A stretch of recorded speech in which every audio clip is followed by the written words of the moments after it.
What's going on, you guys? It's your boy Patrick, aka Addicted to Combat, back for another week of UFC action. We've got UFC London this Saturday. We've got Tybura taking on Tom Aspinall in the heavyweight main event. The return of the surging prospect Tom Aspinall after he suffered that horrible knee injury 1 year ago at UFC London. So in front of his hometown crowd, he gets to make his return and hopefully pick up some of that momentum he left behind last year. There are still 15 fights on this card. I believe almost every single weight class is represented on this card, except for women's featherweight, but there's some new weight class changes. 30 fighters to potentially have issues on the scales, and some people who are really big for the weight class. So I'm not sure we're going to keep all 15 fights, but we will cover all of them in this video. So that being said, I'll try to be as brief as possible in this video with the picks and the predictions, and I'll give out the potential bets that I have so far. I think I have a couple of money lines, one parlay, and a couple of props as well, I'll point out. But yeah, there's a lot of closely lined fights, so a lot of really hard fights to pick. It was a lot of research and tape to dig through. But joining me on Wednesday night at 9 p.m. Central Time for my live stream this week, I'll have the return of Tim Troiano, who's a very good prop bettor, very successful live bettor, one half of the Lambo Plays podcast over there with Narco Cops. So it'll be fun to have Tim pick apart these fights. Since there's so many fights right now, I'm going to be pretty brief with the explanation and prediction for the fights in this video, but I'll, of course, go into further detail on that live stream on Wednesday night at 9 p.m. with Tim as we try to find more ways to add money to our pockets. We're coming off of back-to-back really successful betting nights, so let's try to add one more to that this week. Hit the like, hit the subscribe, and let's break into the first prelim of UFC London. Flyweight fight kicks off the fight card between Filho and Daniel Barez, two guys that are all-action fighters at the weight class, and they're both new to the UFC's flyweight division.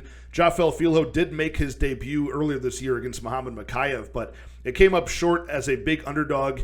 Filho really didn't stand much of a chance since it was thought that his BJJ submission game would be stifled by the strong wrestling of Mokaev, and that pretty much happened, but Filho did show very good ability to hang in the fight into round 3 and almost locked up a strong knee bar. Well, he locked up the knee bar. It actually damaged the leg of Mokaev, but Mokaev just did not tap, and Filho was submitted shortly thereafter. But Filho showed that he's not only a strong BJJ grappler or bust, but he actually does have very busy, fast hands as well, and flashed some power on the Contender Series, scoring a round 3 knockout last year. So he's a well-rounded guy, but he wants to get the fight to the mat. He's got a slick back take. He chains submissions very well together, and he's finished 13 of his 14 fights. And I think half of those victories are by rear naked choke, so that's clearly his best maneuver there. Daniel Barez, on the other hand, is a Spanish fighter fighting out of Mexico's Entram gym. Filho is from Nova União in Brazil. So both guys, although they're new to the weight class, they've got strong gyms behind them, good training partners, and Daniel Barez has a very strong striking game. His boxing looks very crisp. He was on the Contender Series a couple years back, lost a close back-and-forth split decision to Carlos Hernandez, which isn't looking too bad in hindsight. You know, that's aging quite well. But after that, he went back to the regional scene and scored 4 back-to-back-to-back round 1 stoppages. Using his boxing and his club and sub ability, he is a brown belt in BJJ himself, is Daniel Barez. The money line is close because this fight is very competitive. Both guys have finishing abilities in all aspects of mixed martial arts. Filho is minus 130. Daniel Barez is plus 110, the underdog. And neither guy really is that young for the weight class. Filho is 30 years old, only making a second walk to the cage at flyweight. Daniel Barez is making his debut. He's 34, so now or never for these guys. I'm glad they're getting a showcase spot on the first fight of the night. Should be fireworks, but I am going to take Daniel Barez. I like this guy's cardio. I like his wrestling. I think he can stay on his feet and really just exploit the big striking advantage he has over Filho. You see Daniel Barez really ripping to the body viciously, either ending the fight by body strikes, or that just opens up the chin target for his opponent to then eat a vicious strike and get knocked out that way. So I like his cardio, aggression, forward pressure. I think if he keeps the fight on the feet and uses that strong takedown defense he showed against Carlos Hernandez a couple years back, he should be able to find the knockout on Filho. I'm going to call a round 2 TKO for Daniel Barez. The money line I like at plus 110 right now. I haven't played this myself. I'm not sure how heavily invested I want to get in these two newcomers, but I think it should be an exciting fight. Give me Daniel Barez to start off the night as an underdog. Women's strawweight bout up next between Bruna Brasil and Shauna Bannon. These are two strikers with very kick-heavy games in their arsenal. We've got Bruna Brasil from Brazil, of course. She's making her second UFC walk to the cage after suffering a knockout loss in her debut. She's got the Muay Thai techniques here. Shauna Bannon, she comes from a Taekwondo and kickboxing background. She's an Irish fighter out of Invicta, currently 5-0, undefeated professional, but she does have a sneaky 9-3 amateur career from 2019 to 2021 as well. So a little bit more experience under her record than you would expect, and she fights very comfortably for a 5-0 pro fighter. Showing actually kind of like all aspects of mixed martial arts as of lately. Some good clinch work against the cage, good forward pressure, not just using her kicks to maintain distance, but also nice long 1-2s as well with the boxing. So I have seen her in a couple of tough spots, some submission attempts against her. She's been very patient, and I like how coachable she is. Former UFC flyweight Patty Houlihan is actually one of her main coaches. You hear shouting instructions to her from cage side, and she makes those mid-fight adjustments pretty well, which is a sign of her good cardio too. She doesn't freak out or get flustered. She's got the same pop in her strikes in round 3 as she did in round 1. So that's a lot to gain from just the limited tape I've seen on her, but there's still a lot more to learn at 29 years old. Bruna Brasil is the same age, and I bet against her in her debut. I bet on Denise Gomez as an underdog there because Bruna Brasil really hadn't faced much adversity. A lot of her regional scene competitors had given her a lot of space to use all of those flashy kicking techniques and just pick them apart at range. But, I knew Denise Gomez wouldn't really play that. She crowded the kicker as she should and put fists to the chin of Brasil, knocking her down and then finishing her with ground strikes. So I think Shauna Bannon could kind of play a similar game plan there, being the more forward pressure fighter, cutting off the cage and then using clinch work to mix things up and take this decision win. So as an underdog at plus 130, I will take Shauna Bannon here. Not going to bet any money on her. There's still a lot to learn about both of these women and how they're going to respond on Saturday in the second fight for Brazil and, of course, the debut for Bannon. Things could be different this time around, and especially if they choose to kick at range. I think that's going to be a back-and-forth battle that plays out very closely. So I have faith that Shauna Bannon will be the aggressor, mix things up, and land more points on the board, get some more control time on the board, and win this by decision. But it's close enough where I just want to lean on the side of plus money here.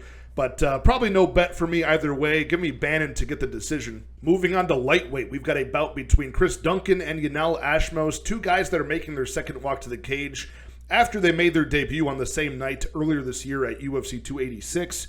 Chris Duncan is a very powerful striker who likes to get into firefights and doesn't have the best striking defense, but he showed a new wrinkle to his game and kind of avoided that against Omar Morales earlier this year in his debut. Morales is a very durable and gritty veteran at 37 years old, I believe he was that night.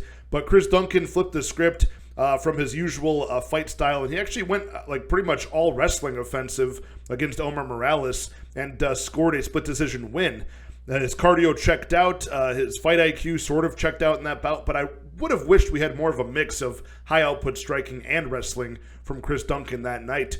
Now, we knew a little bit more about Chris Duncan than Yanel Ashmouz because we saw Duncan twice on the Contender Series, and twice he showed defensive liabilities, getting knocked out in one of those and almost getting knocked out in his second appearance before scoring a comeback win by knockout himself. Now, Yanel Ashmouz, haven't really seen him in such bad positions before, right? He made his debut against a fellow debuting fighter that night, Sam Patterson, a very tall, lanky, more of a submission fighter. And Yanel Ashmouz, within 1 minute, caught a kick from Sam Patterson, and on the way down to the mat, Yanel Ashmouz managed to connect on his chin perfectly with a left hook and knocked him out cold. So now he's 7-0, undefeated. He came out of the PFL Challenger Series, CFFC, and he didn't have the strongest resume. His opponents weren't all that great. And Yanel Ashmouz, the biggest thing I saw was his takedown defense had improved from fight to fight. Against Ryan Rizko in CFFC, he got taken down and controlled with ease and somehow still came out the victor of that matchup. But, against, who was it now? It was Dennis Hughes in 2022 in the PFL. He showed a lot better defensive wrestling against the cage and managed to get some top control himself. So There are some improvements from him, some improvements from Chris Duncan, not getting into firefights every 2 seconds. But overall, I've seen more aggression from Chris Duncan. I've seen more wrinkles to his game.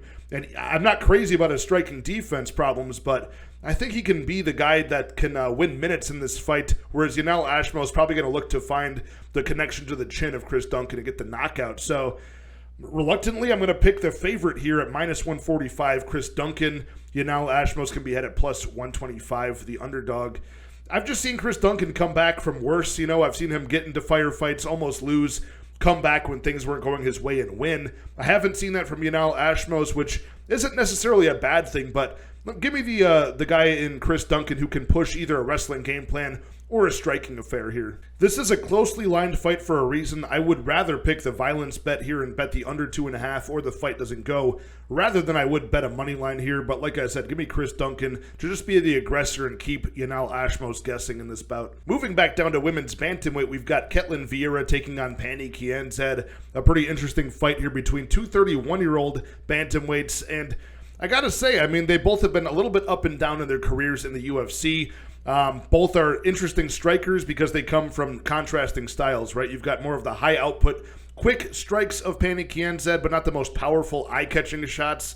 But Ketlen Vieira is the Brazilian, more flat-footed fighter here looking to paw out the jab and range find the big rear cross or the big 2-3 combination.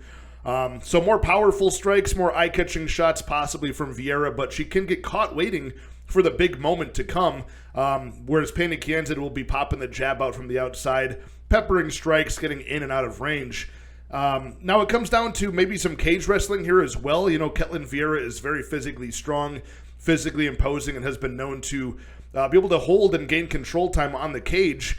Kianzad has fallen victim to that. In fact, both women fell victim to that same strategy from Raquel Pennington, both losing close decisions to her. Obviously the Ketlen Vieira one, a little bit more questionable than the loss Kianzad suffered, but both of them lost by getting tied up in the clinch, and they weren't able to effectively use their striking weapons at range.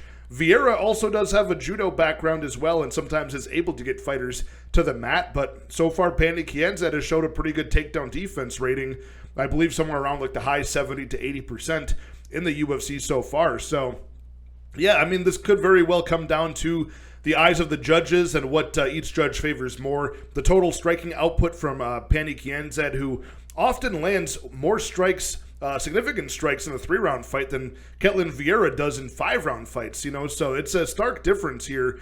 And a meaningful one. So I'm going to take Kianzad, be the faster mover, stick and move, and hopefully keep her back off the cage, keep herself out of the strong clinch of Vieira, and come through as an underdog here. But the price has come down to where I don't want to play it. Kianzad was like a plus 170, plus 165 underdog just a few days ago. Now she's come down. People have bet her down to plus 125 to plus 135. Ketlen Vieira about a minus 145 to 65 favorite here. So I'm not liking either side. I think, like I said, I think it could be very, very sketchy and open to interpretation on the judges. So I want to be on the plus money side of that, so I'll take Kianzad to win by decision. But I think I missed the boat on the money line for this one. So good on you if you got in there at like plus 165 or so. But I'm going to stay off of this one. Just watch. I think the overs are probably the way to go here. So Kianzad has lost one time by knockout a long time ago to Tanya Evinger. I believe that was in Invicta. Ketlen Vieira has only been knocked out one time, and that was by Irina Aldana a few years back. So yeah, both women should be able to survive each other's strikes and take this to the scorecard. So maybe the over is the way to go here. Moving up to middleweight, we've got Bryan Barbarena taking on Muradov in a pretty confusing turn of events here, where you've got Bryan Barbarena, who's had, I think, like 17 UFC bouts where he's gone about 50-50, I think 9 wins, 8 losses, all at welterweight. Now he makes, at 34 years old, the transition to middleweight, where he's not really the biggest guy. He's about 6 foot tall, kind of a softer physique, so to speak. He's suffered a lot of injuries and fight miles, and at 34 years old, riding a 2-fight losing streak, he's going up a weight class to face bigger guys, more dangerous men at this weight class. So he takes on Muradov and once again finds himself as a sizable underdog. Bryan Barbarena at about plus 250. Muradov has been bet all the way up to minus 300, and It's kind of a lot. You look at Bryan Barbarena, who's been fairly durable, has pretty good cardio, and can kind of work through fatigue. And that's what he does to get the victories. He barrages volume strikes in his opponents as they slow down. He can kind of maintain that same pace and overwhelm them. But he's not been the most dangerous guy these days at welterweight, so I don't think he'll be that dangerous at middleweight. And we all know that glaring weakness in his game that's been figured out is his takedown defense. It's pretty horrible. His grappling defense, not very good. He's coming off of back-to-back submission losses at the hands of Gunnar Nelson and Rafael dos Anjos. So the guy gets taken down in pretty much every fight. The fights he doesn't, he's facing pure strikers, and there's a good chance that they are finishing him at this point. So Makhmud Muradov has kind of got his pick of how he wants to end this fight. He's a guy who's got a combat sambo and kickboxing background, a mix of very clean technical striking at range, but the ability to brawl and wing massively powerful hooks up close that kind of sneak over the shoulder of his opponents right into their jaw. And he's got flying techniques as well, flying knees that are nasty. You've seen a lot of that on the regional scene, but he attempts them often in the UFC, knocking out guys like Andrew Sanchez. Who else did he knock out? Trevor Smith. And he's got that decision win over Alessio Di Chirico as well. But now he's coming off of back-to-back losses to Gerald Meerschaert. And he also lost that grappling match with Caio Borralho, where he lost a lot of the control time positions. So, he's got to right the wrongs here of his career, get back on his winning track. But Bryan Barbarena should be a good guy to do that against. I think Makhmud Muradov can knock him out in this bout, before round 3 even starts, probably. I mean, Bryan Barbarena, like I said, used to be durable, but with the power now at 185 going against him as kind of a true welterweight, I think Muradov should be fast enough to, land on his chin multiple times in the early going of this fight and put him away. Not to mention, Muradov does have the ability and willingness to wrestle offensively, often grabbing double-leg takedowns off the cage. I think he's got his pick of ways to win this fight. So give me Makhmud Muradov inside the distance. Probably within 2 rounds he gets that knockout. Heavyweight bout up next between 2 newer UFC heavyweights. We've got Mick Parkin making his official debut after a successful win on the Contender Series last year. He takes on Jamal Pogues, who has also been on the Contender Series in 2 different victories. But he made his debut finally this year in February against Josh Parisian, where he scored a decision win, but, didn't really blow anybody away. If you're going to be something in the UFC's heavyweight division as a young man, probably should be putting away Josh Parisian and not making it be as close and competitive as it was. But what we see from Jamal Pogues is, the first Dana White Contender Series appearance. The guy showed off a strong wrestling offense. I think he scored like over half a dozen takedowns. But it wasn't the most exciting fight, so he didn't get the contract.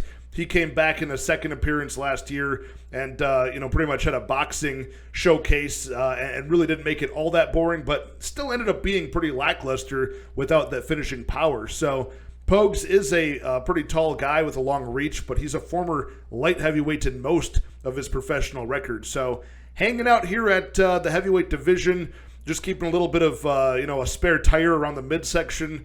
Must be nice, but he's taking on Mick Parkin, who is another 27-year-old just like Pogues, but he's a true heavyweight at 259 pounds, his last weigh-in, and he's 6'4", so just size and stature-wise, this guy is a true heavyweight. 6-0 as a professional, 100% finish rate, and not over the best level of competition. Now, he does have a 7-0 and 1 draw amateur record, but all of those wins were finishes as well. So the big question mark here is, can Mick Parkin be dangerous enough to take out Jamal Pogues early, or will he gas out later in this fight, and will Jamal Pogues take over? That's always the trade-off in these guys who come off of the regional scene at heavyweight. They showcase their power with 5 knockouts and then the 1 submission on the Contender Series. But you don't really know if that's because their opponents were terrible. You don't know if they're going to fall apart after 1 or 2 rounds of effort not going their way. Jamal Pogues does have a BJJ black belt. He does have the strong wrestling offense, and he's got a nice long, jab at range. He can probably keep Mick Parkin at bay. And we've seen him against some higher-level competition than Mick Parkin's ever seen. So for all of those reasons, I got to go with Jamal Pogues, but man, there's no reason for me to bet on this guy because he does not impress me whatsoever. Mick Parkin could come in here in front of his home crowd this Saturday and, showcase some unbelievable knockout power or something like that. he could come in here and give 3 full rounds of effort and win a decision. I don't have enough information with this short resume that I've been able to watch. So even his Contender Series fight against Eduardo Neves, that probably showed a lot more information about Mick Parkins than I'd seen even in his other 5 fights. We saw him absorb early damage from the barrage of strikes of Neves, so he showed some durability there. He showed a little bit of good boxing combinations and counters against Neves.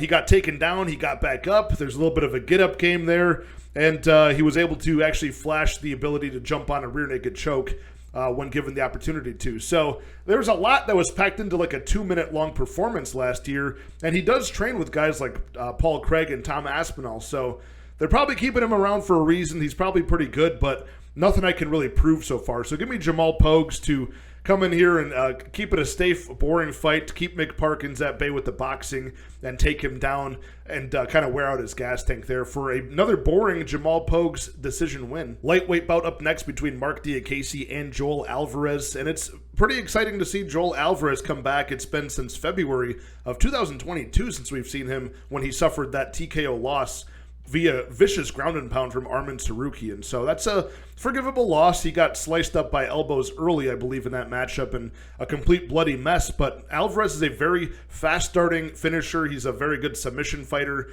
BJJ black belt, but he's got long, rangy strikes as well. Again, at 155, this guy is 6'3" with a very long reach. Only 30 years old. He sports a 19-3 record, 100% finish rate among those 19 wins. 16 of them are submissions, 3 are knockouts, and one of those knockouts was over Thiago Moises at the end of 2021, most famously. So that was when a lot of people's eyes were opened, including my own, to just how dangerous this guy really is.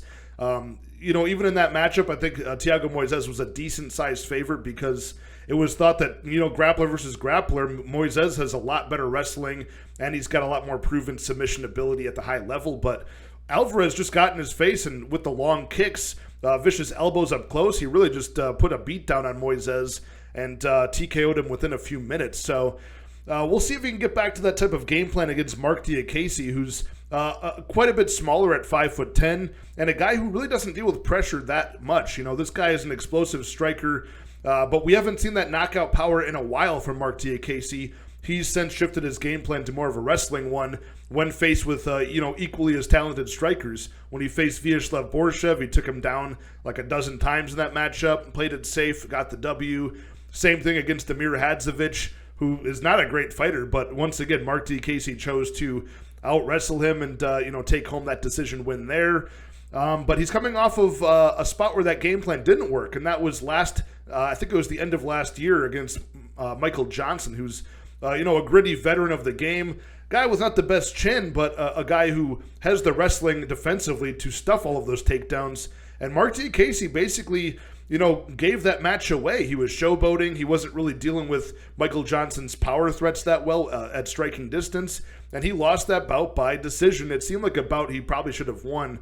He was a sizable favorite that night. But again, Joel Alvarez, I think, is a guy who never even really has to wrestle offensively because he does like to strike. He's got the long physique, obviously powerful weapons. I think he'll hit in the face of Mark Diakiese and push the pace early, almost inviting him to panic wrestle if Diakiese doesn't like those strikes coming back his way. And once Mark Diakiese panic wrestles, he is susceptible to getting guillotined. He's been guillotined a couple of times in the UFC, and I think Joel Alvarez definitely has some club and sub potential here. So that's the route I'm going to go with this. You've got the experience, the wrestling, and decision-winning ability all going in the favor of Diakiese, but you've got the size, you've got the BJJ, the power. That's all going to Joel Alvarez. So, only a couple of bouts from Joel Alvarez have actually seen over 1.5 rounds. So that is a little bit. It's not too big of a red flag because at 155, I think he'll be in good enough shape to keep on fighting after that. But it's a reason to maybe look at the under 1.5 is what I'm saying here. So give me Joel Alvarez. I think he gets that club and sub victory here within 1 or 2 rounds. The money line, not too intriguing to me right now. -190 for Alvarez coming off of a long layoff. I did see that dip down a couple days ago to like minus 170. If it gets back there, then maybe. If I can find a prop for Joel Alvarez, maybe by finish early on, then maybe. But I think the books will be all over that. So give me Joel Alvarez again in rounds 1 or rounds 2. Bantamweight bout up next between Davy Grant and Daniel Marcos. This is a very fun old versus new matchup here at 135. You've got dangerous Davy Grant, 37 years old. He's been in the league for about 10 years. He had some breaks, some inactivity early on. He is only 6-5 in the UFC, but this guy is very experienced with his kickboxing, very good durability and cardio. And this never say die attitude is coupled with a good ground game as well. He has offensive wrestling and submission game in his back pocket. He's taking on Daniel Marcos, who's a 30-year-old newcomer to the UFC. He did make his successful, dominant Dana White Contender Series debut, and he also made his first UFC appearance, a second-round TKO over Simon Oliveira. So that was good to see for the striker in Daniel Marcos, who's 14-0, was that he could stay on his feet against Simon Oliveira, who desperately tried to get him to the mat. Daniel Marcos able to circle off the cage and defend well and outbox Simon Oliveira, eventually scoring, I think from body strikes. He got that second-round TKO recently. So, what you have to worry about with Daniel Marcos is that awesome front kick he throws, very good extension to the body or to the head. He's got well-placed knees. And he's got a really good boxing with his hands as well and damaging leg kicks. But, Davy Grant has some of those same weapons, and Davy Grant has proven durability, proven cardio, and he's been proven against some of the toughest guys at bantamweight. In fact, even recently, sort of towards the end of his career in his late 30s, he's giving some prime bantamweights some of the toughest tests of their career. The boxer Adrian Yanez, Davy Grant stood toe-to-toe with him a couple years ago and actually took him to a split decision result. It was a loss for Davy Grant, but he made a great account of himself. And then he followed that up with a performance against Marlon Chito Vera. I can't remember if that was before or after the Yanez fight, but again, went toe-to-toe with Marlon Vera, got bloodied up and kept moving forward. Never said die in that fight, even with some submission attempts against him in round 3, and was still teeing off powerful strikes on the chin of Marlon Vera all the way to the end. So you see the knockout power flashed against Jonathan Martinez. He knocked him out. Louis Smolka destroyed his leg and was able to, ground and pound him out in that fight, I believe. So Davy Grant provides that kind of a threat and that kind of a mental check, that mental fortitude check to a young, undefeated professional who's used to people, wilting under his pressure. Daniel Marcos has got 8 knockout victories. Davy Grant is a guy who's probably going to take a lot of those strikes that knocked out past opponents and just keep on walking him down, wearing out his will to continue and his cardio. So at plus 118, I put 2 units on Davy Grant here. I think he's got a very good ability to mix up all aspects of his game here. Either land something devastating on the chin of Marcos and then follow it up with, some wrestling, or just land the better eye-catching shots as Daniel Marcos may fade down the stretch of the fight. So, we just haven't seen Daniel Marcos tested in this type of way before. He could pass this test with flying colors and make Davy Grant look like an old man, but I'm willing to take the chance on Davy Grant one more time, especially since his last performance against Rafael Assunção, which I know had that controversial ending, but either way, Davy Grant showed the ability to, pull something out of his hat late in the fight once again.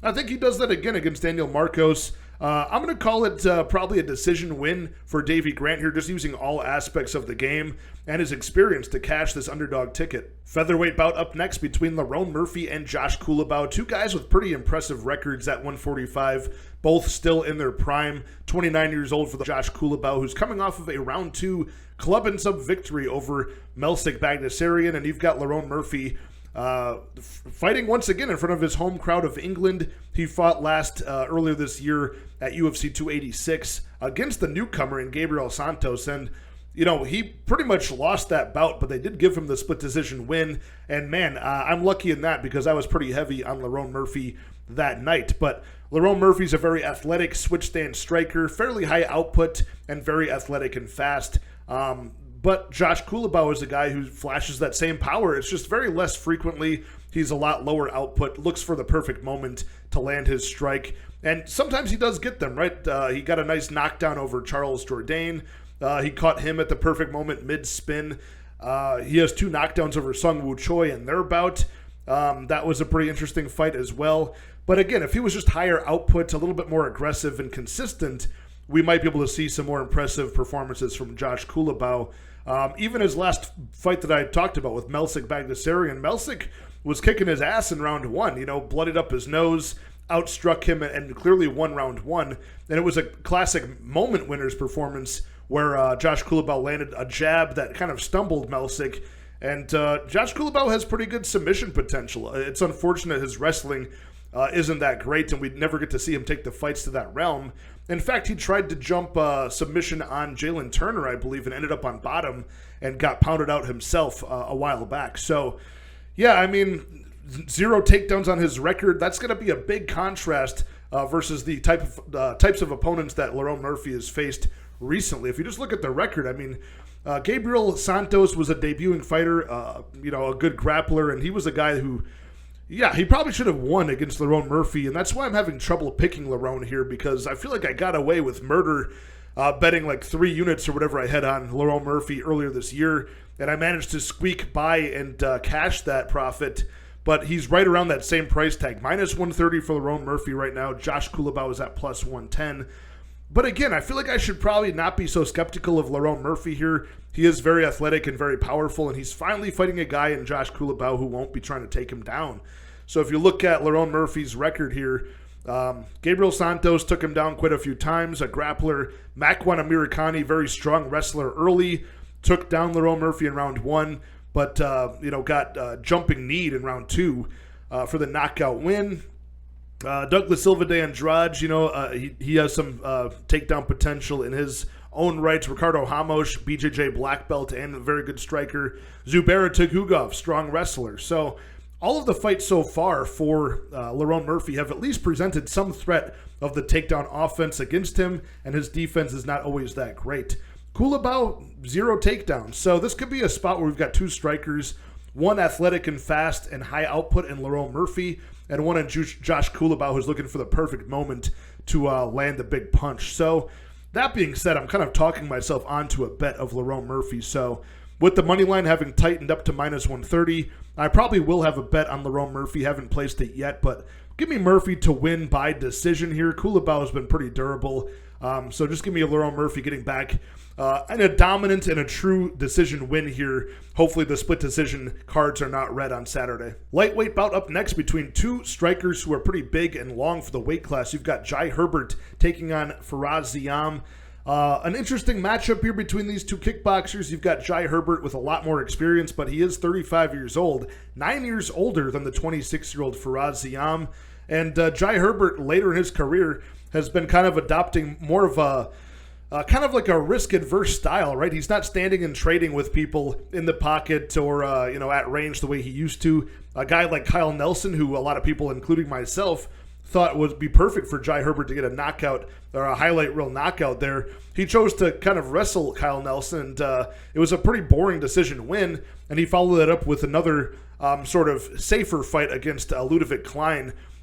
This past, I think it was earlier this year, he scored a draw result there after losing a point late in the fight. So not the most exciting fights from Jai Herbert, but at least he's staying conscious. His durability has been sort of a thing to question as of late, since he got knocked out by Francisco Trinaldo in round 3. He got clubbed and subbed by Hanato Moicano at one point. And of course, Ilia Topuria, about a year and a half ago, folded him like a lawn chair in round 2. So, Faraz Ziam, he's got that potential, but he hasn't really been the most dangerous guy, and he's fairly one-dimensional until his last fight against Michael Figlak. Now, after training at Killcliff FC, Faraz Ziam has been kind of fleshing out his game to not only stay on his feet and have good takedown defense now, but he scored a lot of takedowns offensively against Michael Figlak, who was a debuting fighter from Cage Warriors. So, look, I would probably back Faraz Ziam just like I did back in September as an underdog, but Faraz Ziam opened at like plus 175. He's since been bet down the past few weeks to where he's at now at minus 155. So, it's still a big step up in competition from a newcomer like Michael Figlak and a guy like Jai Herbert, who's got a lot of experience at the higher level here. So I'm not willing to bet Faraz Ziam as a big underdog like this, or at least a moderate one. But I do like the overs in this matchup because I could see this being a staring contest at least in the first half of the fight, potentially the entire thing. Both these guys are long and rangy kickboxers, used to having that advantage, able to pick people off as they advance and try to close distance. So I think both guys are really going to be looking at the other to be the aggressor, so that Faraz Ziam could counterstrike Jai or vice versa. So I'm not really too impressed with either guy at this point. I want to see more from Faraz Ziam. I think he does have the better potential to grow, but I just haven't seen it yet at this level. So I'm going to side with Faraz Ziam, but no bet in this fight. I would look towards the overs, really. Maybe the over 1.5 could be something to look at here. Let me see what that even is. Okay, never mind. They're all over the over 1.5 here between these two. Minus 285 for the over 1.5, but a playable minus 165 for the over 2.5. Fight goes to decision, minus 130. That might be how I would play this. I think there's going to be large portions of inactivity in this matchup. And even when it's more active, it could be one or the other cage wrestling, the other potentially scoring takedowns. So I'm going to go with Faraz Ziam to be the younger fighter here with less durability problems and the ability to keep on getting better at Killcliff FC. So since last September, he's been out of the cage, hopefully still improving aspects of his game. So give me Faraz Ziam to win this one on the scorecards. It'll be no bet on the money line for me, but maybe I'll look at the overs in this match. We've got a grappler versus grappler matchup next at middleweight between Andre Muniz and Paul Craig. So this is the debut at the weight class for Paul Craig, who's been pretty active in the UFC at 205. In fact, I think his entire pro career of 23 fights have all been at 205. So interesting to make this change on the heels of 2 back-to-back losses, and at 35 years old. It's a pretty steep weight cut of 20 extra pounds, where Paul Craig is already fairly lean, or at least appears so at 205. So should be interesting to see what this guy looks like on the scales, but he's a guy who's losing fights until he wins anyways, so maybe it won't make much of a difference. But he is coming off of that knockout loss in round 1 to Johnny Walker by hammer fists, and the decision loss a year ago at the hands of Volkan Ozdemir, who was kind of wise to all of the tricks of Paul Craig and just didn't entertain any ground fighting at all or guard pulling or things like that. So a pretty wise fight there from Volkan Ozdemir. But I will say, I mean, there's a lot of spots here where it's like Paul Craig has pulled off the underdog victory when people didn't think he would. Of course, the last-second Hail Mary triangle over Ankalaev is always infamous. Of course, the infamous round 1 arm break over Jamal Hill. I think it was a triangle he set up there and transitioned to an arm bar. So there's some high-level wins for Paul Craig. And, of course, even at this point, 16 wins. All 16 have been by stoppage, most of them by submission. Even the knockouts, I think, are like TKOs too, things that were set up by his ground game. So his losses, 5 of them out of his 6 losses are by stoppage himself. So I like the unders in this spot. I like Andre Muniz to win this fight. Spoiler, by stoppage. He's a minus 230 favorite over Paul Craig, who's a plus 195 underdog. So if you're playing Paul Craig, probably play him into the distance. Probably by submission, you'll get a fatter number there. That's usually the MO to play Paul Craig. But I like the under in this spot as well. The under 2.5, or I think maybe even the fight doesn't go to decision. Let me check my notes. I took that for just 1 unit at minus 220. Yeah, minus 220, the under 2.5. I have 1 unit on that. Maybe I'll look at some props for Andre Muniz. I think he's, again, the better striker on the feet. That's without a doubt. The better wrestler without a doubt as well. And I think even competitively with his BJJ, he's probably the better guy there as well in pure BJJ. But he at least is going to be able to play a safe enough game to not fall for these tricks of Paul Craig. So in these grappler versus grappler matchups, that's what I look for, is who's got the better wrestling and striking. That goes to Andre Muniz. So he could stand and bang and win this fight by knockout probably if he wanted to, but even on the mat, he could take the fight down and be safe there to win. So give me Andre Muniz to win inside the distance within 1 or 2 rounds. Featherweight bout up next between Nathaniel Wood and Andre Fili. A battle between 2 guys who are pretty well-rounded in their skill sets here, but we've got Nathaniel Wood at 29 years old, giving up quite a bit of experience advantage in the UFC, and especially at this weight class. Andre Fili's been at featherweight for about 10 years now, having an up-and-down career, but facing and tasting, what it's like to be in the octagon with pretty high-level talents like Calvin Kattar, Michael Johnson, Max Holloway, for example, and losing to those guys, but also beating guys that don't belong, and having competitive scraps like he just did against Bill Algeo, who's a strong grappler. He beat him by split decision that night, but Andre Fili brings a pretty loose, flowing technical striking game from the outside with some power, and he also can brawl less technical guys and beat them at close range. Now, his wrestling is also something he can utilize in his game, but he's usually all in with the wrestling or all in with the striking, it seems, at this point, training out of Team Alpha Male. And just a little bit inconsistent from Andre Fili is what I would really look at from one of the worst aspects of his game. But Nathaniel Wood brings a pretty consistent high output striking game. His boxing is very good defensively and offensively, and his wrestling is almost even better, just the way he can mix it in seamlessly from striking to going into the grappling. So I like his ability to do that. And at 29 years old and now on his third walk to the cage as a featherweight, he's not cutting as much weight as he was to get down to bantamweight, where he was massive.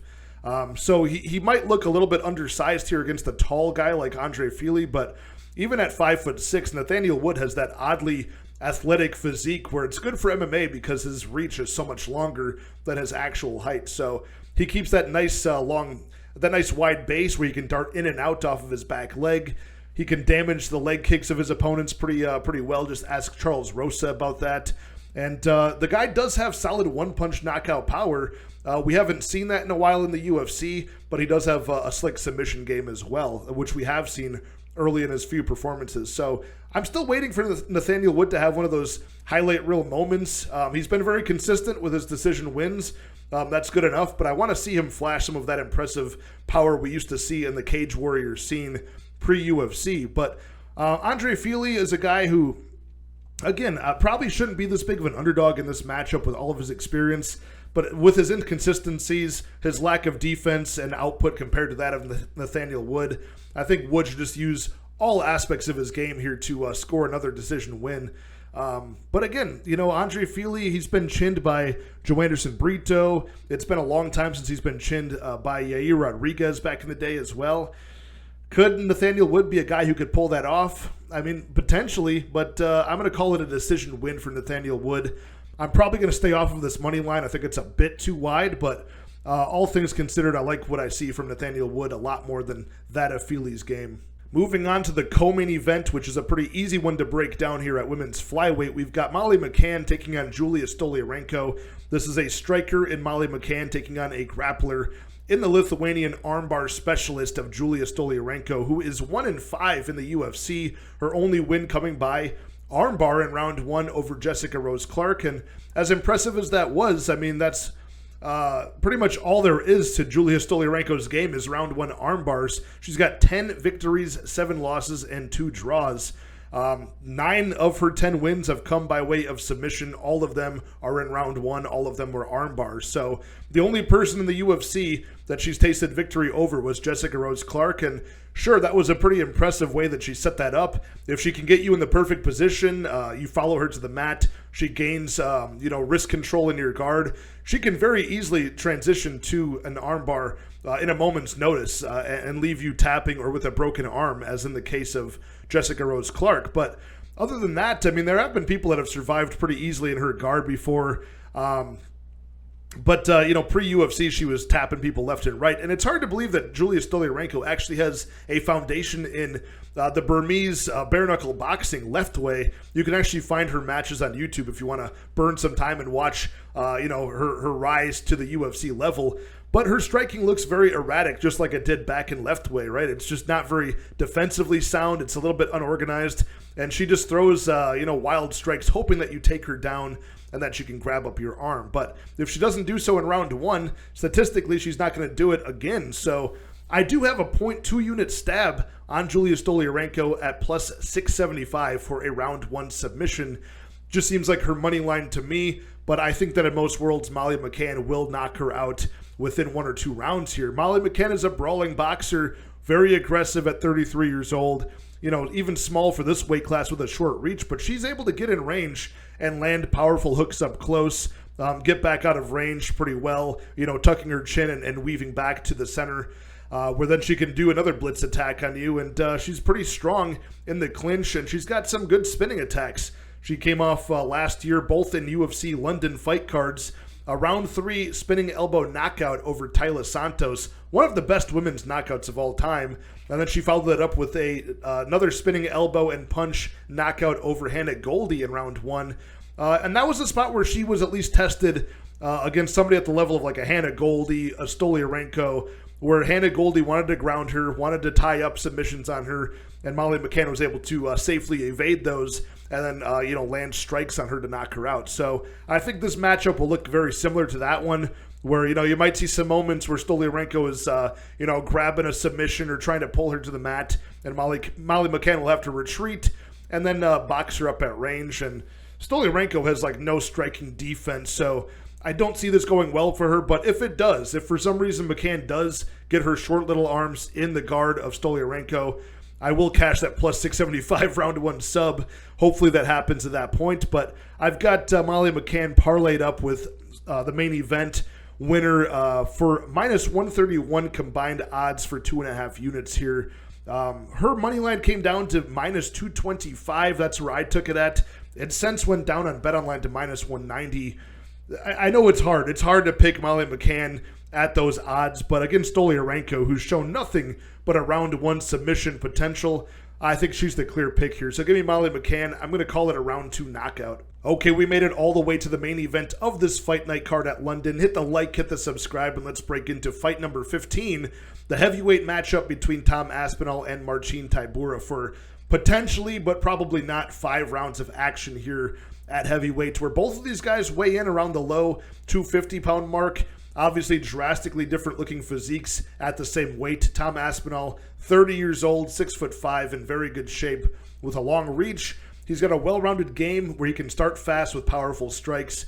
And if he needs to transition to the mat, he's got a high-level submission grappling game, high-level BJJ black belt, and good wrestling to pair with it. So far he's gone 5-1 in the UFC. The only loss was 15 seconds of a TKO loss at the hands of Curtis Blades last year, where Tom Aspinall threw a leg kick, landed on it funny, and blew out his ACL, of which he's been repairing for the past year on his hiatus. Now, in that time, Marcin Tybura has done very well in the UFC. In fact, over his last 8 fights, he's won 7 of them, only losing to a common opponent of these two guys, which was Alexander Volkov. So normally Marcin Tybura's strategy is to try to just get some boxing output early, usually outlast a fast-starting opponent. A guy like Walt Harris, a guy like Greg Hardy, that will try to finish Tybura early, but then fade late. And then Marcin Tybura can look to get the fight to the mat, and he can flatten you out with ground and pound to get you out of there. That's usually the MO for Marcin Tybura. Just one of these rare heavyweights that's not the most fit or jacked-looking guy, but he's got oddly good cardio and can actually build into a fight, whereas most heavyweights, it's the complete opposite. So he even pulled that trick against Alexander Romanov, right? Romanov 10-8'd Tybura in round 1. Tybura comes back and outlasts him in the next 2 rounds pretty well. So, yeah, I mean, that was one of his biggest upset victories, but overall this guy is 11-6 in the UFC. He's been very consistent, so it's not just a trick over guys who aren't on the level. But Tom Aspinall brings something different, right? This finishing potential with his strikes is worked on pretty much every opponent so far. Scoring round 1 stoppages over Jake Collier easily, Alain Baudot easily. Sergey Spivak is a very good win, pretty easy knockout there. Alexander Volkov took him down, straight armbarred him in round 1. Only Andrei Arlovsky actually took him to round 2, but it was a quick start to round 2. Double leg takedown on Arlovsky and a rear naked choke. So, just a super athletic guy in Tom Aspinall, super fast with amazing dexterity in his lower body to, throw up arm bars and submissions, triangles and things like that you normally don't see from big heavyweights. But he's more athletic than you would suggest a heavyweight should be. So he fits into that upper echelon of guys like Junior Dos Santos, who's got fast feet. A guy like Cain Velasquez, a guy like all of these guys who are championship tier at heavyweight, all kind of move athletically, right? Marcin Tybura, not one of those guys, and I think he does get finished within a couple of rounds here. Probably by knockout would be the path of least resistance. You've seen Tybura knocked out early against guys like Augusto Sakai. I want to say, who else has really knocked him out? Shamil Abdurakhimov. I think the only other guy was Derek Lewis as well, but that was late. So, I mean, Tom Aspinall, as long as his knee is screwed on properly in this bout and doesn't fall apart again, I think he's got an easy night ahead of him here. So I would take Tom Aspinall in rounds 1 or rounds 2.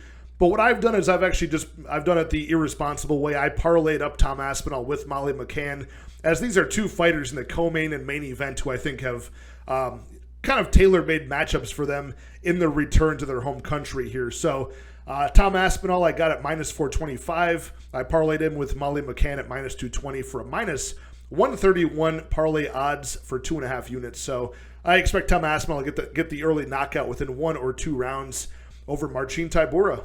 Okay, there you have it, you guys. All the fights broken down for UFC Fight Night London. Aspinall versus Tybura. A lot of fights we went through here, so I'll be going deeper into detail on those on Wednesday night at 9 p.m. Central Time with Tim Troiano from the Lambo Plays podcast. It should be a lot of fun. We'll probably find some props that we like, some things that we agree on, and possibly some live betting opportunities. That's what Tim specializes in, so should be fun. Make sure you guys check that out, but hit the like, hit the subscribe, and good luck on all of your betting action this Saturday. I'll talk to you guys next time. Cheers.